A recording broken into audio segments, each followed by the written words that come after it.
É, legal. Mas pode? Eu sou Ana Carol Martins, advogada trabalhista e previdenciária. E eu sou Otávio Calvé, professor e juiz do trabalho. E a gente está aqui para trazer novidades, atualizações, falar sobre projetos de lei, sobre jurisprudência, mas tudo isso de uma forma leve, interagindo com você.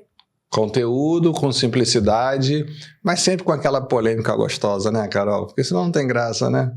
É legal ver o pessoal sempre agitado com as notícias e o nosso papel é esse, é simplificar, desmistificar, trazer aqui com tranquilidade todos os problemas por trás das questões trabalhistas. É, analisar diferentes pontos de vista, sempre com respeito às opiniões que sempre vão aparecer e trazendo alguma conclusão ou outra, né? E deixando aberto para o público que quiser tirar dúvida com a gente, para poder mandar direct.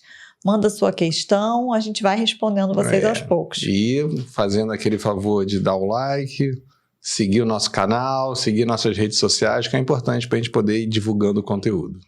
É isso aí. E hoje não vai ser diferente. A gente vai falar sobre uma decisão que está dando bafafá jurídico. Normalmente, quando essas decisões surgem, elas vêm do STF. Acertei, não? Acertou! Aê! A área trabalhista, quando vem coisa do STF hoje, o pessoal fica assim, nossa, e agora? Qual é a novidade? É, foi exatamente esse o caso. Uma decisão monocrática proferida pelo ministro Gilmar Mendes, falando que prevalece a convenção coletiva naquele caso concreto, né? Ele analisou um caso concreto vindo do TRT 12, que é Santa Catarina, falando o seguinte, olha, vai prevalecer a convenção coletiva, nesse caso, que estabelece o adicional de insalubridade em grau médio, em detrimento do que estabelece a súmula 448 do TST. E a gente vai analisar um pouquinho aqui o que é essa súmula, o que ela diz, o que tem, né, de fundamento nessa decisão, porque ele usou como fundamento o tema 1046 do STF. Então, acho que é importante a gente fazer uma análise mais aprofundada, porque está todo mundo falando sobre isso, mas não está se aprofundando. A primeira advertência não é bem aquele problema de negociado sobre legislado. No fundo, não é. Porque o que se afastou aqui foi uma súmula do TST. Súmula do TST não é lei, né? E aí a gente tem que ir nas camadas aí mais profundas para ver o que essa súmula fala, para ver se de fato houve um caso, né, em que a norma coletiva afastou uma lei de ordem pública, de saúde, segurança, de insalubridade ou não. Eu acho que essa é a grande questão, né? Mas a notícia, ela deixa muito clara, né? E a análise lá do caso concreto deixa muito clara que é uma norma coletiva que afasta a súmula, não é isso? É isso. E assim, no caso concreto, o que aconteceu? Era uma servente, uma pessoa que trabalhava fazendo limpeza em banheiros considerados banheiros públicos. Não era então um banheiro pequeno, de um pequeno escritório, não era exatamente de um consultório médico, nada disso. Era um banheiro público. E essa pessoa pediu um adicional de insalubridade, tá? No processo dela. Teve perícia. A perícia concluiu pelo cabimento do pagamento adicional de insalubridade em grau máximo. E aí o juiz do primeiro grau foi nesse sentido e o TRT também. Só que havia uma convenção coletiva estipulando que o adicional de insalubridade, nesse caso, devido seria em grau médio e não máximo, como entendeu a perícia, tá? Pois é, então assim, eu acho que o primeiro passo para a gente discutir vamos lá, insalubridade por limpeza de banheiro, coleta de lixo, né? Onde tá previsto que esse tipo de atividade gera insalubridade, né? E por quê? Porque a CLT, ela fixa que em caso de atividade insalubre, o trabalhador tem direito a um adicional, que pode ser em 3 percentuais, né? 10, 20 ou 40%, conforme o grau. E a própria CLT diz que cabe ao Ministério do Trabalho e Emprego dizer quais são as atividades que são insalubres e fazer o enquadramento, né? E aí nós temos a famosa NR15, que é a NR, a norma regulamentadora do Ministério do Trabalho, que dispõe sobre insalubridade e diz quais são as atividades, qual é o grau, quais são os agentes, está tudo lá.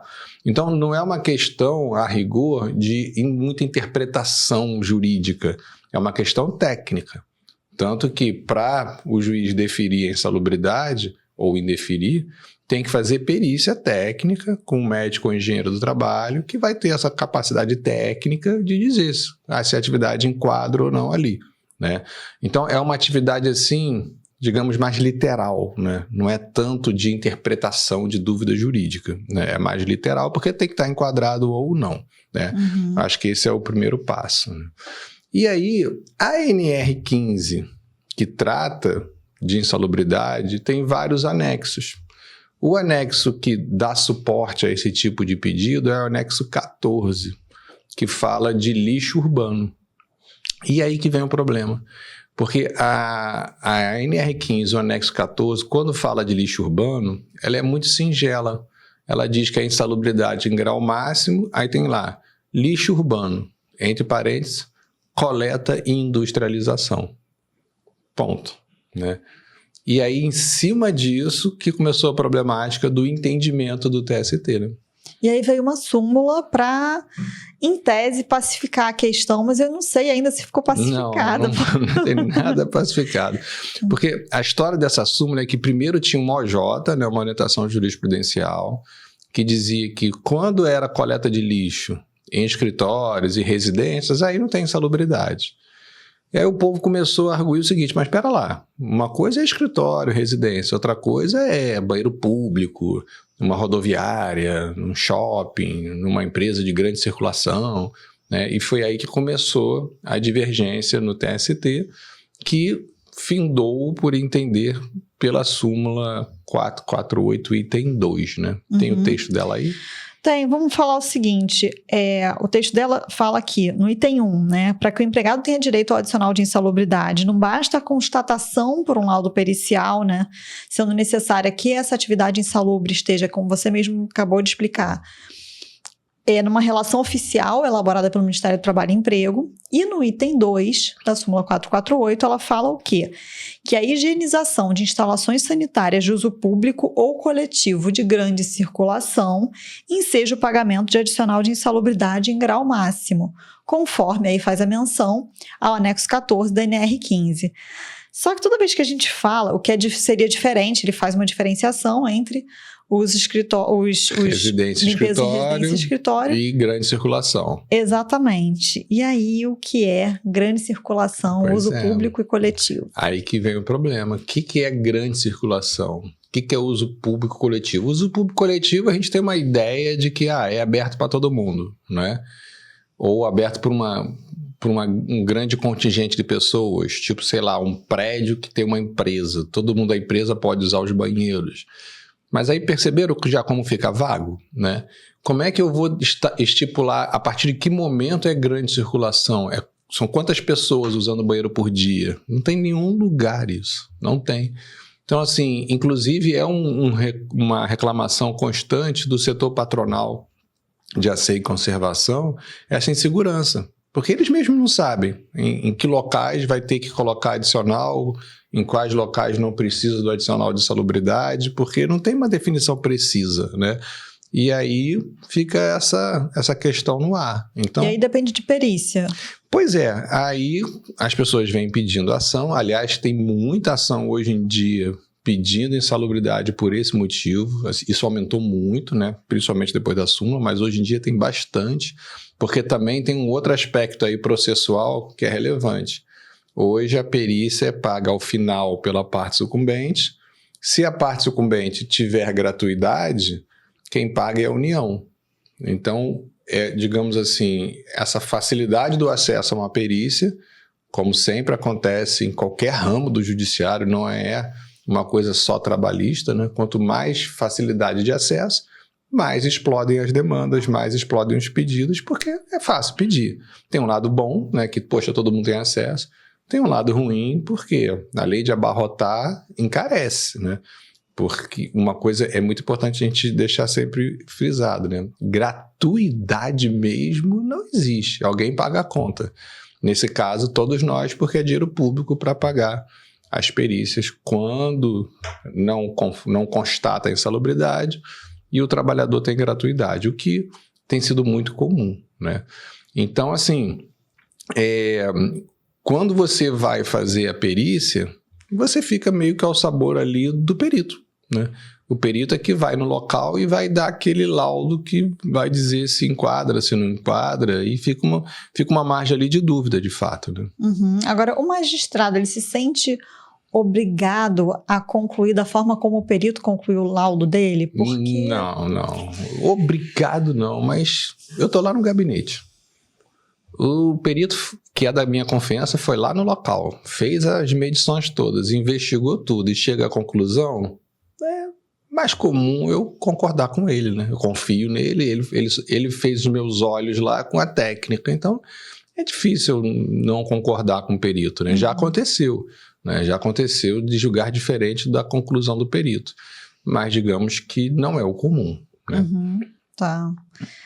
Nesse caso, o que aconteceu foi que se entendeu que, como não teve uma apreciação da convenção coletiva, que esse processo tem que voltar para ser julgado apreciando a cláusula da convenção coletiva que fala sobre o cabimento do adicional de insalubridade nessas hipóteses, como a da irreclamante, com pagamento em grau máximo, e não em grau médio, e não em grau máximo, como definido pela perícia. Isso tudo com base no tema 1046. Pois é, que aí vem uma camadinha aí que a gente também tem que descascar, né? O que é isso, né? O que é esse tema 1046? Por que o Gilmar Mendes fez isso, né? Porque o tema 1046, gente, ele diz respeito ao negociado sobre o legislado.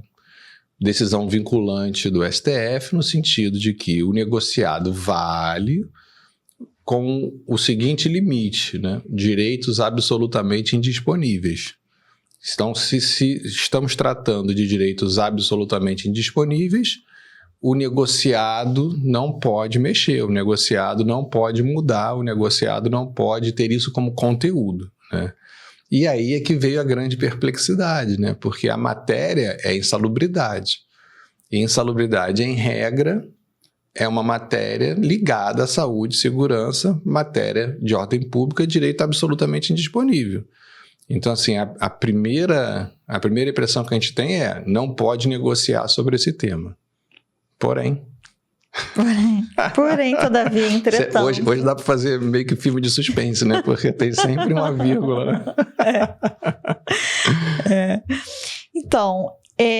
eu tenho até uma dúvida nesse aspecto, porque quando a gente fala em adicional de insalubridade, pega a CLT nua e crua, assim, né? Só a letra da lei, como a gente fala, você encontra ali uma contradição, pelo menos aparente, tá?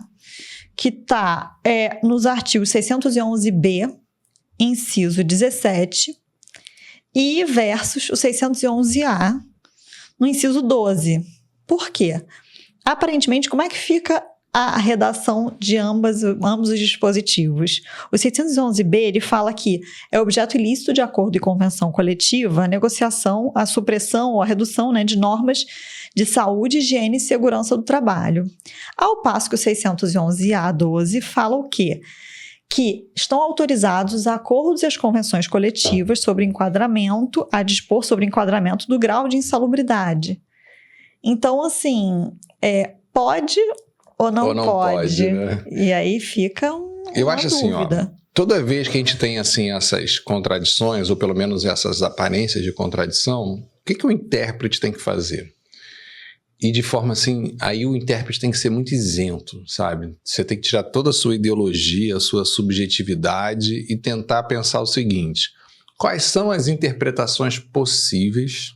Dessas interpretações possíveis, existe alguma que harmonize essas duas normas, que leve à validade de ambas? Que eu acho que é sempre o melhor caminho. Por quê?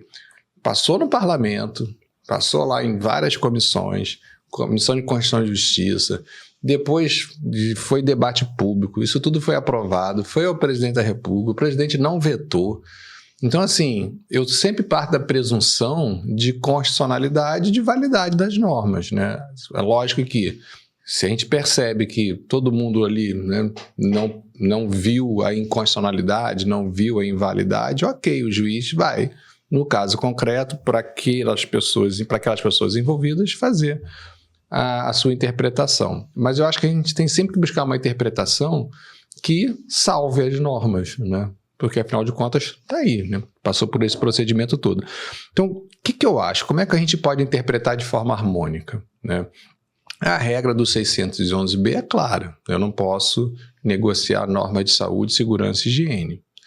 Mas existe uma margem para a gente fixar graus de um adicional de insalubridade, que é um direito patrimonial, fora daquilo que o próprio legislador tenha criado. Então, eu interpreto dessa forma. Quando o legislador, e aqui no caso do legislador eu digo lei mais NR, porque a NR tem força de lei, porque a própria CLT remete às NRs como complemento da lei, né? É um órgão do executivo que edita a NR, mas tem força de lei. Então, a própria lei não vai ter todas as soluções, não vai ter todas as disposições, e me parece que nessa matéria de insalubridade é possível a gente negociar, digamos assim, nos brancos da lei, né? Que, a meu ver, aí vem a minha opinião pessoal, é o caso de coleta de lixo. Por quê? Porque a lei, que é a NR 15, anexo 14, ela é muito vaga. É lixo urbano, entre parênteses, coleta e industrialização. Eu, como juiz, posso interpretar, por exemplo, que coleta é o gari, que está lá coletando lixo numa empresa que é especializada em coleta de lixo urbano, e não uma pessoa que faz limpeza de um banheiro, entendeu? Porque, afinal de contas, a conclusão que pessoas que fazem limpeza de banheiro e retiram lixo é insalubre em grau máximo não é do legislador, é do Poder Judiciário. O Poder Judiciário que assim entendeu. Tanto que isso foi debatido anos até pacificar em súmula. Mas é um entendimento do TST. Não tem uma lei que fale, olha, coleta de banheiro público com tantas pessoas. Não tem. Isso é entendimento do TST. Tanto que foi e voltou. Na época, primeiro não tinha, depois passou a ter, né, conforme o entendimento do TST. Então, assim, me parece que a gente pode harmonizar o 611A e o 611B nessa parte de insalubridade nesse sentido. Naquilo em que o legislador não já fixou qual é o percentual, ou que existe margem de dúvida, né, porque não tem nada fixado em lei precisamente, a norma coletiva pode fixar, e é bom que fixe, né? Me parece até bom, porque eu posso pensar o seguinte: a norma coletiva criou um direito, porque eu poderia interpretar que a NR não diz respeito à limpeza de banheiro, por exemplo. O TST entende que sim, mas poderia entender que não. Percebeu? Uhum. Então, por isso que eu fiz a advertência logo no início aqui do nosso programa, né?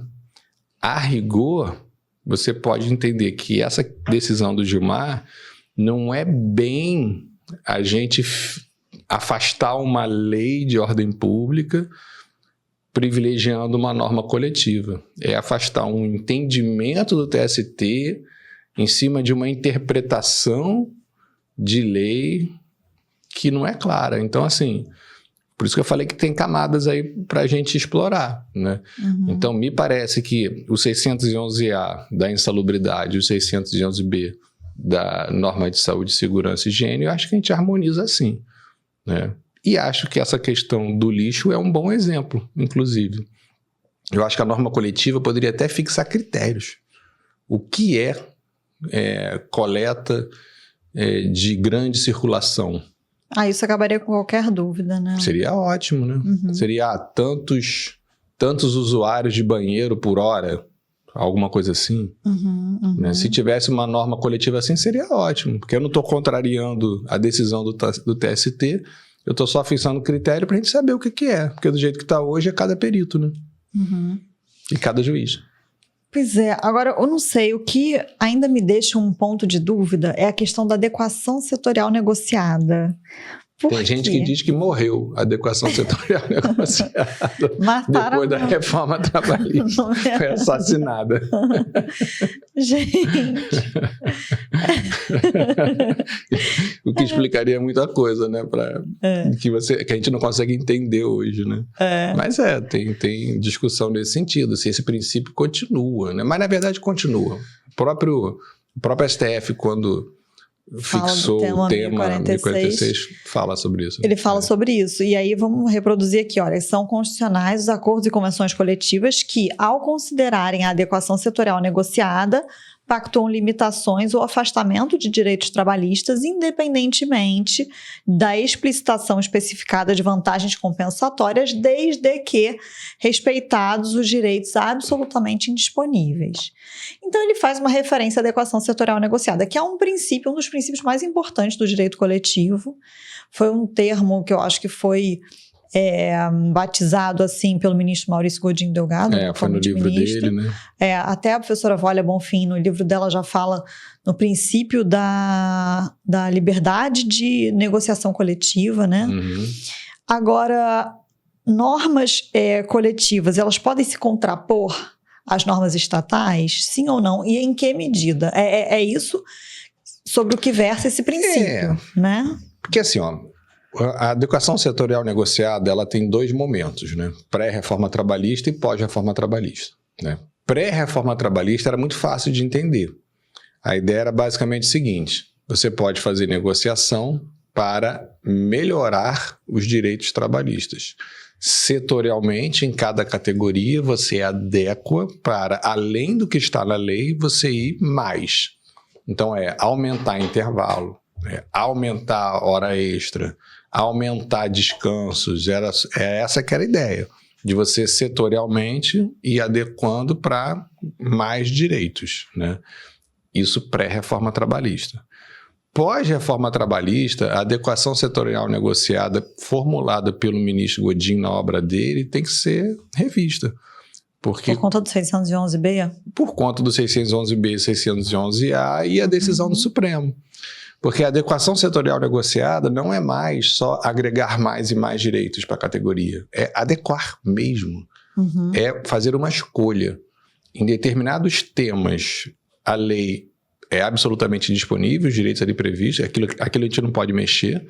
E na parte que a gente pode mexer, a gente escolhe. A gente adequa. Se a gente vai usar a lei que já está aí ou se a gente vai negociar diferente. Para melhor ou pior, cada um com o seu conceito do que é melhor ou pior, entendeu? Porque, por exemplo, reduzir intervalo de 1 hora para 30 minutos é melhor ou pior? Eu, por exemplo, que moro longe do tribunal, eu prefiro reduzir meu intervalo em 30 minutos, sair 30 minutos antes, que eu ganho 1 hora de trânsito se eu sair 30 minutos antes. Literalmente. Então, para mim é ótimo almoçar em 30 minutos. Então, para mim é melhor. Agora, pode ser que para outra pessoa seja pior. Então, assim, essa coisa de melhor ou pior, e é aí que a reforma trabalhista foi muito incisiva, né? Não cabe ao Poder Judiciário dizer. É o princípio da intervenção mínima do Poder Judiciário. Uhum. Eu não tenho mais que falar se é melhor ou pior. Eu tenho que falar se é válido ou inválido. Se o objeto negociado é negociável ou não. Se for negociável, você vai negociar como você achar melhor. E aí você tem um pressuposto muito importante que as pessoas não falam. O Sindicato dos Trabalhadores está lá negociando, defendendo os interesses da categoria. Então, assim, eu não consigo imaginar você pagar para um sindicato que vai acordar de manhã cedo, fazer uma assembleia para piorar a sua vida. Não tem lógica. Então, assim, se você participa do sindicato, se o sindicato é de verdade, se o sindicato é representativo, tem legitimidade, ele não vai simplesmente acordar de manhã e, vamos lá, vamos piorar tudo. Uhul! A lei está aí, a lei é ótima, mas vamos piorar para a gente mesmo. Não fecha a conta. E uma negociação coletiva de verdade é tomar lá da cá. Uhum. E isso é outra coisa importante da reforma. Esse toma lá da cá, ele não é específico. Eu te dou 10% de aumento, você me dá menos 30 minutos de intervalo. Não é assim. É o bojo da negociação. São as conquistas, os avanços de parte a parte, entendeu? Pode ser que o empregador, em determinada época, precise de só 30 minutos de intervalo e, em compensação, ele aumenta o reajuste salarial. poxa, isso pode ser uma conquista enorme para a categoria, entendeu? Uhum. E aí, quando vem para o judiciário, a pessoa traz só aquilo que incomoda ela. Ela não fala do que aquele incômodo trouxe de vantagem, entendeu? Uhum. Então, assim, é outra coisa que tem que mudar completamente a cabeça. A gente não pode mais ficar anulando cláusulas por achar pior, primeiro que a lei não deixa mais, e segundo porque você não tem como dizer qual foi todo o bojo da negociação. Você não pode quebrar toda a negociação pensando alguma coisa, a não ser que seja ilegal. E o que é ilegal? O que o STF já pacificou. Direitos absolutamente disponíveis aqui não entram nessa possibilidade de fazer adequação setorial negociada, entendeu? Eu acho que, nesse caso, tudo parte do pressuposto de saber se a gente está tratando de uma norma de indisponibilidade absoluta ou relativa. Isso. E, infelizmente, o Supremo não mastigou isso pra gente, né? Porque no tema ele deixou meio que aberto. Aí eu tenho colegas que entendem que indisponibilidade absoluta no direito do trabalho é tudo. Aí não pode negociar nada, né? Peraí, não pode, essa corrente está errada, né? Inclusive, porque aí fica contra a legem, porque aí vai contra o 611-A, que autoriza exatamente. Em seus dispositivos que haja normatização, né, via coletiva. E aí, no fundo, eu acho muito engraçado, Carol, fazendo um parênteses, porque percebam como é a nossa cultura, né? O poder público, né, o Estado, o legislador, deu um enorme poder ao ator social, sindicato, que representa a vontade da coletividade, e os próprios atores sociais criticam. É muito interessante. O próprio ator social tem medo do poder que ele conseguiu. E nós, da área trabalhista, né, nós, os operadores jurídicos da área trabalhista, de uma forma geral, a cultura é essa, né? É de que não, liberdade demais gera fraude. É impressionante a nossa cultura. Em vez de a gente estar comemorando, porque a gente, na verdade, deu um belo passo para ter mais liberdade sindical, que é um dos princípios fundamentais da OIT, está lá na Declaração de Direitos e Princípios Fundamentais, que é a negociação coletiva livre. A gente aqui no Brasil diz que é um grande retrocesso, é voltar à escravidão, é não sei o quê, entendeu? Todos os adjetivos aí pejorativos possíveis, porque houve um avanço na liberdade, no fundo é isso. Mas aí ficou sem legislação. Não ficou. Tudo que é absolutamente indisponível está lá, não pode mexer em nada daquilo. Tudo que é ligado ao mínimo existencial, ao patamar civilizatório, está preservadíssimo. O próprio Supremo preservou. Ele poderia ter deixado mais claro exatamente o que é, para não ter discussão de novo, né? Para não continuar a gente debatendo tudo isso, né? Mas, assim, se você parar para analisar o todo da coisa, é surreal você dizer que houve um golpe para a classe trabalhadora. Não, houve uma atribuição de poder para a classe trabalhadora. Agora, se você acha que a classe trabalhadora não pode ter esse poder, aí você já começa a entrar naquela esfera de autoritarismo. Quem é que vai dizer que a classe trabalhadora pode ter esse poder ou não? Você? Sou eu? A gente vai dizer, eu como juiz vou dizer, não, você não pode negociar porque você não sabe negociar? Pelo amor de Deus. Né? Então, assim, quem tem que dizer o grau de exercício dessa liberdade é o poder público. E em matéria trabalhista, direito coletiva, qual é o princípio fundamental, gente? Liberdade sindical, não intromissão do poder público. Então, assim, é curioso, quando o Brasil finalmente começa a engatinhar para chegar nessa liberdade plena, os próprios atores, né, sociais da área trabalhista são contra. Então, realmente é um paradoxo brasileiro isso. Uhum. E essa liberdade sindical, ela tem fundamento no fato de que o direito coletivo, diferente do direito individual, ele tem atores com equivalência de poderes, né? O princípio da equivalência entre os entes coletivos, que é diferente quando tem um empregado e um empregador. Exatamente. Né? Não tem hipossuficiência de sindicato de trabalhador com sindicato patronal. É igualdade, né? E as pessoas esquecem que a área trabalhista foi criada pelo movimento coletivo. Então, assim, todos os direitos trabalhistas no mundo inteiro, eles surgiram depois da reivindicação coletiva. E é que aqui no Brasil a gente teve uma história toda virada, né?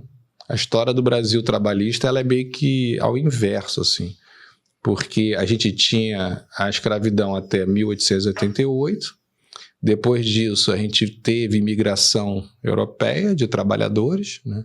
Em 1903 já pôde criar sindicato no meio rural, quer dizer, 15 anos depois da abolição da escravatura, a gente já pode criar sindicato no Brasil. Obviamente não tinha cultura para isso, né? Você não tinha aquela massa de trabalhadores de indústrias que foi né, onde, como tudo aconteceu na Europa e nos Estados Unidos, a gente não tinha isso no Brasil. A gente era trabalho agrário, 15 anos depois já pode criar sindicato, em 1907 pode criar sindicato urbano, e aí naquele primeiro período ali da República Velha, a gente tem manifestações trabalhistas, né, algumas até bem assim, incisivas, mas assim, a gente não tinha indústria no Brasil, a gente não tinha todo aquele cabedal, né, todo aquele fato social que foi o que originou o direito do trabalho lá fora. Então aqui no Brasil, quando chega na década de 30, que Getúlio toma o poder, ele cria Ministério do Trabalho, cria Previdência e cria CLT, reunindo a legislação que existia para profissões. Então é muito curioso, porque antes da gente ter indústria, antes da gente ter tomada de consciência coletiva para reivindicar, a grande massa de trabalhadores brasileiros ganhou direitos individuais pela CLT. E na área coletiva, que precisa de liberdade, o que Getúlio fez? Pegou o modelo corporativista italiano que sufoca a liberdade na área coletiva. Unicidade sindical, sindicato por categoria, contribuição sindical compulsória, na época, intervenção do Estado nos sindicatos e por aí vai. Então, assim, a gente tem uma deficiência até hoje. É por isso que aqui no Brasil, tudo que ainda é meio que ao inverso, assim, a lógica ainda não é bem compreendida, sabe? E aí a gente vem com uma cultura de que poder público salva, o poder público é que resolve, o poder público é que vai me garantir. Então, quando vem liberdade, opa, perigo isso. Liberdade não, vai ter muita fraude. A única coisa que a reforma trabalhista, eu reconheço, merece crítica, né? Eu sempre falei isso, é que ao mesmo tempo que deu essa liberdade, tirou a contribuição sindical compulsória. Não que eu queira essa contribuição sindical compulsória, óbvio que não. Mas você fazer as duas coisas simultaneamente da noite para o dia, tirando toda a renda dos sindicatos, aí de fato os sindicatos enfraqueceram, né? Hoje já estamos em outro ponto, mas na época isso não foi legal. Quer dizer, não foi legal, mas pode. Mas pôde. Eu acho que essa foi o grande erro, assim, né? A meu ver, do ponto de vista teórico, trabalhista, né?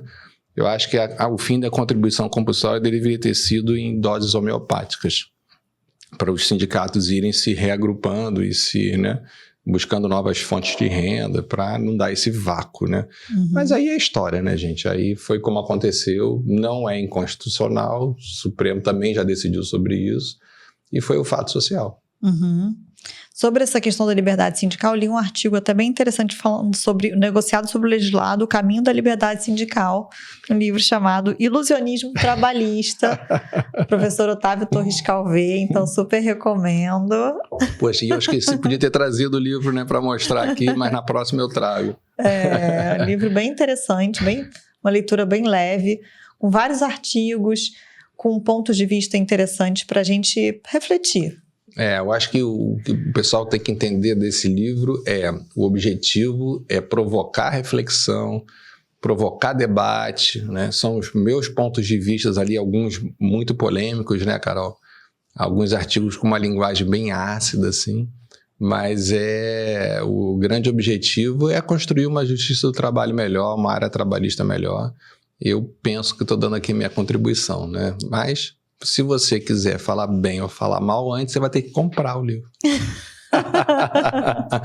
E aí, depois a gente coloca na descrição, né? Pela editora Venturoli.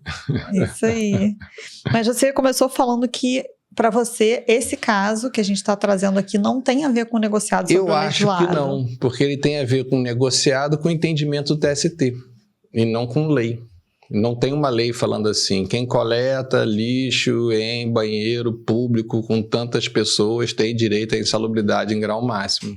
Então, eu acho que nesse caso, aí é a opinião minha, tá, gente? Nesse caso, a norma coletiva, ela fixou um adicional de insalubridade no vácuo da lei. Eu não vejo como contrariedade à lei. Provavelmente, meu entendimento será minoritário na área trabalhista.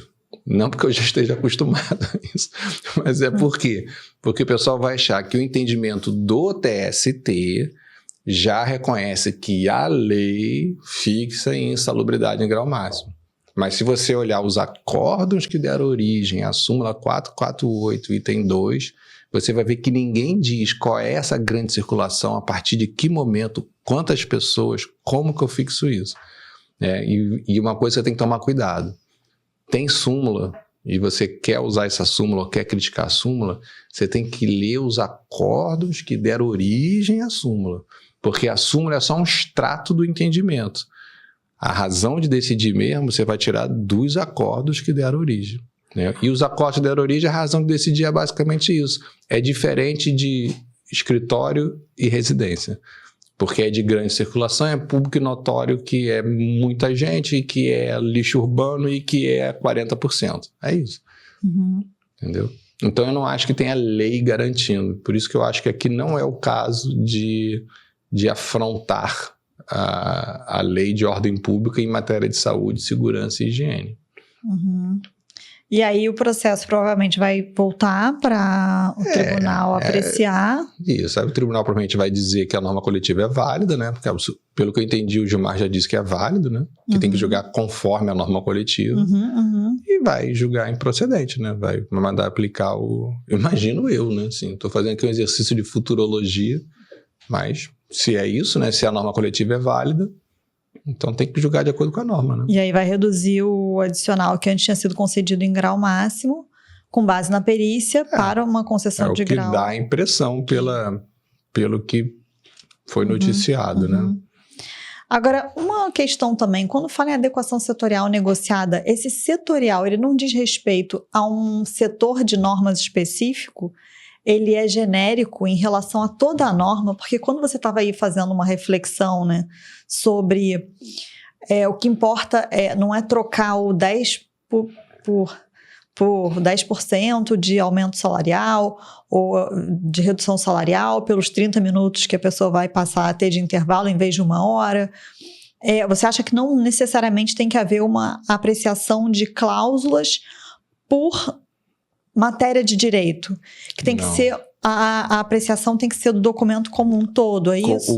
O bojo de toda a negociação, né? Porque assim, quando a gente pensa... A não ser, desculpa, Carol, não vai. A não ser que tenha sido fixado cláusulas específicas, que essa cláusula é em razão daquela outra, né? Mas isso tem que estar expresso na cláusula. Tem que estar expresso na norma coletiva. Tá. Tem que estar expresso. Se isso não tiver expresso, você não tem como dizer o que foi contrapartida para o quê. Então, é o bojo inteiro. Tem a rigor, né? E olha só como é interessante como as coisas vão surgindo, né? Quando você anula uma cláusula de uma norma coletiva que fez todo esse apanhado com base na negociação... Que pode ser uma decisão do tribunal. Pode. Pode. Então, assim... Se entender que é nula, né? Porque está contrariando o artigo 611b, né? Tá. O ideal mesmo seria você derrubar a norma inteira. Para os entes voltarem a negociar. Isso. Obrigatoriamente. Porque se você tem algo ali que é nulo, você desarruma todo o sistema de compensações recíprocas, né? Que uma negociação é isso. É a mesma coisa você fechar um contrato com alguém tira uma cláusula e o contrato fica muito mais vantajoso para outra parte, entendeu? Então, assim, a rigor, já que vai anular, o ideal seria anular tudo. Começa tudo do zero, já que não pode fazer esse sistema de compensações, então bota tudo do zero, né? Esse seria, para mim, o ideal. Mas no nosso ordenamento jurídico não fala isso expressamente e não é o entendimento majoritário. O entendimento majoritário é tirar só a parte podre, né? Tirar só o que seria a cláusula nula, né? Mas se você parar a pensar, é injusto. Porque de repente colocou lá o adicional de 20% porque teve outra coisa ali para compensar. Entendeu? Aí você tira da norma o 20% e continua o que compensou. Entendeu? Aí dá o desequilíbrio contratual, né? Tá. Porque eu ainda fico pensando, né, de quando eu estudei, enfim, direito coletivo, eu estudei muito com base em livros que talvez não estejam mais tão atualizados em função, né, da reforma, dessa outra ótica. E aí tinha uma preocupação muito grande com essa adequação setorial negociada, que está em cima de 2 pilares fundamentais, né? O primeiro, tem que ter uma concessão de direitos num patamar superior. A mais. Isso acabou com o Supremo. O Supremo é claro que não precisa mais ser isso. Eu posso fazer uma norma coletiva só para colocar a menos, desde que o objeto seja negociável, eu posso. Então, essa parte acabou da adequação setorial negociada, né? E o segundo ponto são a possibilidade de transação de normas só absolutamente, que versem sobre direitos absolutamente, relativamente que não sejam absolutamente indisponíveis. Isso continua, porque o Supremo também fala isso, né? Pois é, porque se fala aí em vedação ao retrocesso social, tudo isso.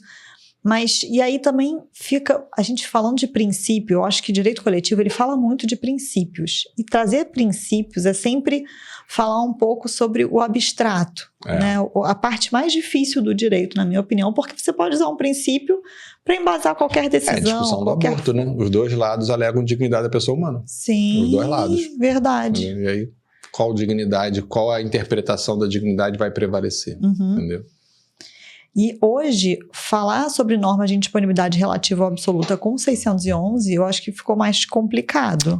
Ficou bem complicado. Mas assim, deveria ter ficado mais fácil, né? Porque o Supremo, quando deixou essa abertura, ele, de novo, permite que você fique olhando em cada caso concreto o que é ou não é absolutamente indisponível. Quando o legislador tinha fixado um rol, o rol que é do 611B, né? Mas assim, de uma forma geral, a gente costuma entender que é de indisponibilidade absoluta o 611B, né, fora de questão, os direitos fundamentais específicos trabalhistas que estão na Constituição, os direitos fundamentais inespecíficos, que a gente tem que lembrar que o fato de uma pessoa virar empregado não faz ela deixar de ser cidadão. Então, os direitos da personalidade, isso tudo continua, que também são absolutamente indisponíveis, né?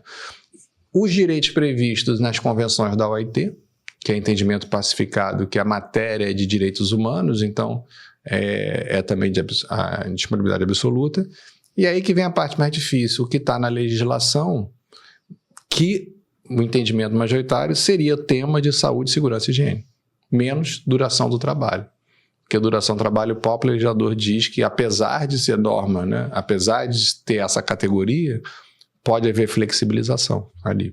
Inclusive, o próprio legislador ressalva. Inclusive, sobre isso, vai ter uma decisão recente da 8ª turma do TST falando justamente sobre a possibilidade de uma norma coletiva ser válida, né, a norma coletiva, porque ela falava que, no caso de cálculo de horas extras, podia ter o divisor 200 para 44 horas semanais. Eu acho que foi isso. Não, aplicando o divisor 220, para a jornada de 40 horas semanais. Isso. Foi isso. Que reduziu a limitação semanal, mas manteve o divisor de quem trabalha 44 por semana.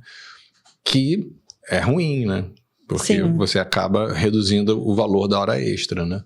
Mas foi negociado assim. E aí, com base também no tema 1046. Isso. Mas aí eu acho mais fácil da gente entender, porque fala sobre duração do trabalho. Sim. Eu acho que essa decisão que a gente está trazendo hoje aqui, né, do Gilmar Mendes, ela foi um pouco mais debatida, está sendo muito comentada por tratar de uma norma de saúde e segurança do trabalho. Isso. Insalubridade, né? Que é uma coisa clássica pra gente, né? Mas assim, eu acho que a área trabalhista tem que dar uma acordada, né? Porque assim, as coisas não são mais como eram antigamente. Entendeu? Antigamente era muito fácil, era tudo muito retilíneo, né? Era tudo muito quadradinho, cada coisinha no seu lugar. Depois da reforma trabalhista mudou muito, né? E as pessoas ainda estão com dificuldade de compreender essas mudanças, né? Então, como eu falei, você vê quanta coisa a gente extraiu dessa notícia que saiu da decisão do Gilmar, né? Não é simplesmente separar e ser dual. O Gilmar é mau e está destruindo a legislação trabalhista. Não, tem muita coisa aí por trás que, no fundo, essa decisão, da forma que eu interpreto e com todas essas nuances, para mim está dizendo o seguinte, olha, a norma coletiva pode ir além do que a própria NR foi. Porque a NR, para mim, não foi lá na coleta de lixo em local público com grande circulação. Tinha uma decisão do TST, mas a norma mesmo, a NR mesmo, não foi lá para mim, entendeu? Uhum. Então, para mim, isso foi um avanço incrível, né? Como você, dependendo de como você interpreta, você acaba chegando a uma conclusão. Uhum. Eu acho que para temperar ainda mais, o mais complicado, eu dei uma olhada no acórdão, né, que parece que o laudo pericial também, o perito não respondeu, enfim. Porque, coitado do perito, assim, o que é grande circulação? Entendeu? Quem é que vai trazer esse conceito de grande circulação? Não tem. O próprio TST nos acórdãos lá não fixa. Então, assim, eu tive a oportunidade uma vez de fazer uma palestra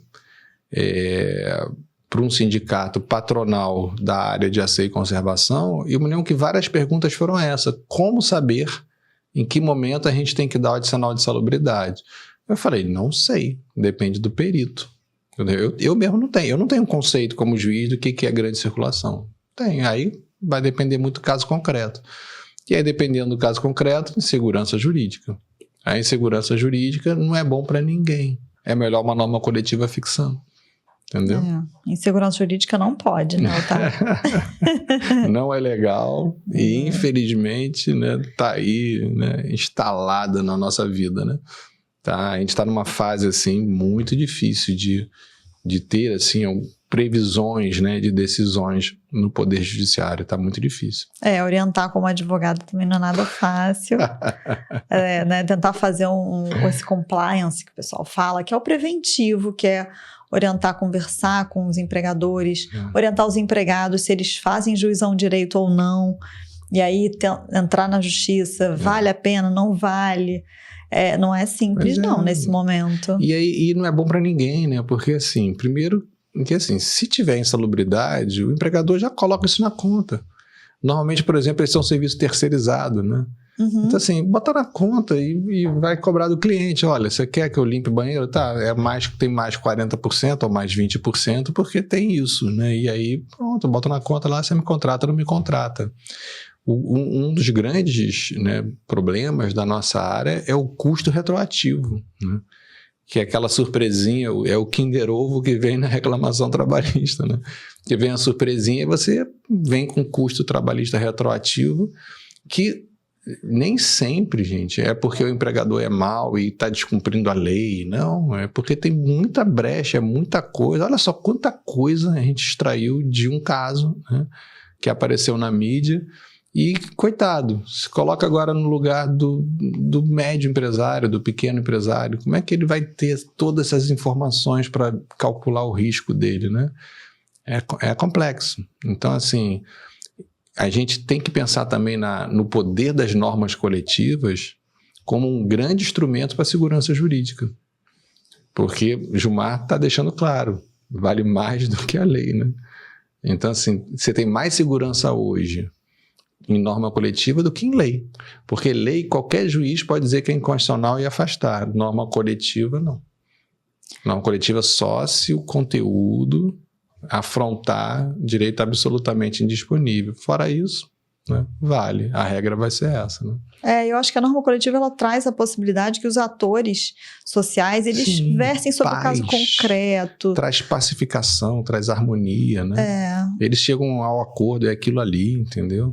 De uma forma mais miúda, né? Não é tão genérico, porque a lei é muito difícil, a lei trazer todos os casos específicos e tratar em alguns artigos, né? Acho que é impossível alguma lei que faça isso. Até no Brasil, inclusive, a gente é muito criticado porque a gente tem já leis que mastigam muito os direitos, né? Lá fora a gente vê que são pouquíssimos dispositivos. O próprio tamanho da nossa Constituição, né? Nossa Constituição fala de tudo e mais um pouco, né? Exatamente. Por isso que vai tudo parar no Supremo, porque você tem tudo constitucionalizado hoje, então assim, quase tudo você tem capacidade de levar para o STF. Isso não é bom também. E a área trabalhista, ela é construída em cima de negociação coletiva que tem os seus regionalismos, né?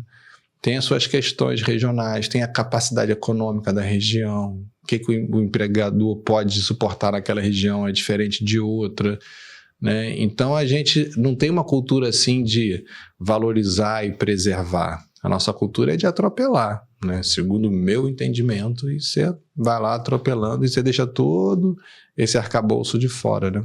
Isso é uma coisa que a gente também tinha que tomar mais cuidado. Os regionalismos. E a negociação é para isso. Por isso que o acordo coletivo hoje vale mais do que a convenção, porque é mais específico. É o problema da empresa.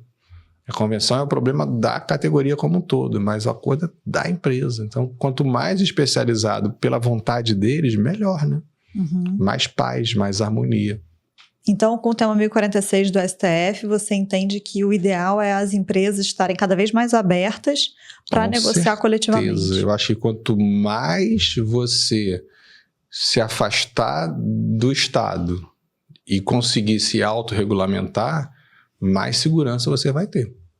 Não tem a menor dúvida disso. Entendeu? E o Supremo está deixando isso claro.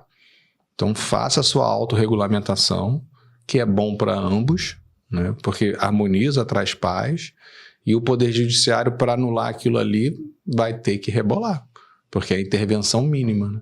Só se realmente afrontar conteúdo absolutamente indisponível.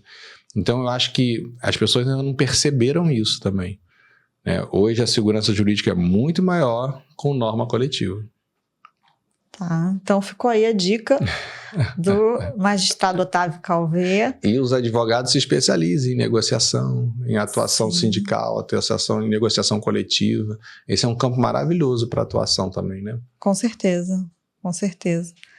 É isso. E a gente fica por aqui hoje. Se você tiver alguma dúvida, algum comentário, manda pra gente que a gente vai respondendo. Eu sou nas redes sociais @AnaCarol_Martins. E eu, @Otávio Calvé, com T mudo, né? Calvete. Tô principalmente no Instagram, né? Mas você me encontra também aí nas demais redes. E sigam a gente no @elegalmaspode. Em todas as redes é assim, é igualzinho. É legal, mas pode. E sigam a gente, deem o like de vocês. A gente está aqui para trocar ideia com vocês. É isso aí, gente. Prazer por hoje. Até a próxima. Um abraço.